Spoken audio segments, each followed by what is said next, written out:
My name is Ralph Allen, and I grew up in a place known as the Mississippi Delta. I'm the son of a third-generation cotton planter. Mississippi Delta is described as a very unique, erotic, mystical place that starts at the lobby of the Peabody Motel in Memphis, Tennessee, runs southward approximately 300 miles, and ends at Catfish Row in Vicksburg, Mississippi. It is a place filled with culture, filled with blues, filled with barbecue, and where fried chicken is the eighth sacrament of the Episcopal Church. Delightful place.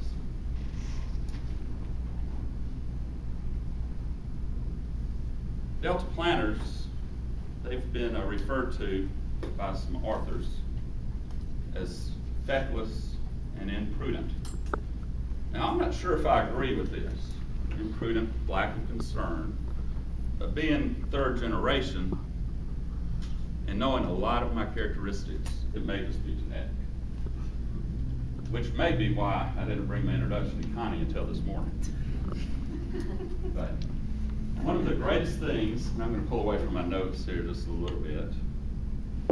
One of the things, I could go on for hours telling you stories about the Mississippi Delta, but today I'm going to focus on one major subject, and that would be predominantly the blues.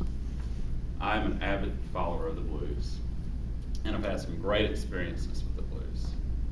We've got great musicians such as B.B. King, Muddy Waters, Mississippi John Hurt, Sonny Boy Terry, Albert King, Little Milton. The list goes on in the Mississippi Delta. I want to tell you a story. It was, circa 1978. I was with my best friend James, my brother Jack. We spent the day on Lake Ferguson. We were coming in, and they were having the B.B. King Festival in Indianola, Mississippi, my hometown. Happened to be in the industrial park, just across from my father's cotton gin. As we drove up there, still smelling of lake water, suntan oil, and possibly a couple of beers. We were shocked and appalled when we drove up, and there was a person there saying, "We need $5 so you can park." And it's like, anybody got $5? Looked at James. I don't have $5.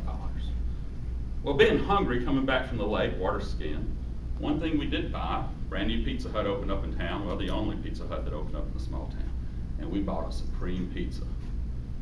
And on our way, we had an old chicken breast in a sack. So we tore the chicken breast and put it on the pizza, and we were going to eat this at the B.B. King Festival. And James looked at the guy in the eye and said, "We've got a pizza, though." And he kind of reluctantly went, "I don't know if that's going to get you in." You could see that going on in his mind. And James went, "It's got fried chicken on it." The guy looked, and he went, "Fried chicken?" "Yeah." And he looked both ways and said, "All right." And so we got the pizza.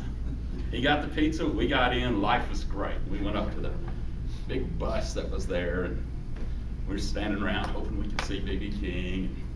At that time, this gentleman comes up and he says, "Excuse me, I understand this is y'all's cotton gin." I said, "Yes, sir, it is." He said, "Well, Mr. King would like to drive that tractor into the concert if you don't mind." So I went, "No, I don't. Do you think Mr. King would mind if I rode with him on the fender?" And he said, "No." So this is a great opportunity. There I was, the tractor cranked. I don't know how many of y'all have been around farms. Highly unusual for an old John Deere 4020 tractor to crank, but it did. And one of my greatest, most fun memories was riding into the B.B. King Festival, sitting on the fender of that John Deere 4020 tractor. I felt like I was the king right there, and I just loved it. We had a great time. Now, just a few weeks ago, my friend B.B. passed away. But I had the opportunity, the last time I saw B.B. King, I saw him at Club Ebony in Indianola, Mississippi.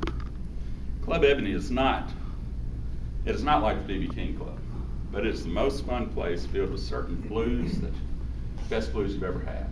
I've heard Little Milton there, Little Bill Wallace, and on the last night after he did a concert, he went to the Club Ebony, and at 3 o'clock in the morning, he was in his 80s, this is just about 3 years ago, I had to get up and leave at 3 because I was just too tired to listen to him finish the set. Thank you all very much, and if you ever get the opportunity, I highly advise that you go to the lobby of the Peabody Motel, go down the Blues Trail, go to the Club Ebony on Sunday night, and end up on Catfish Row in Vicksburg.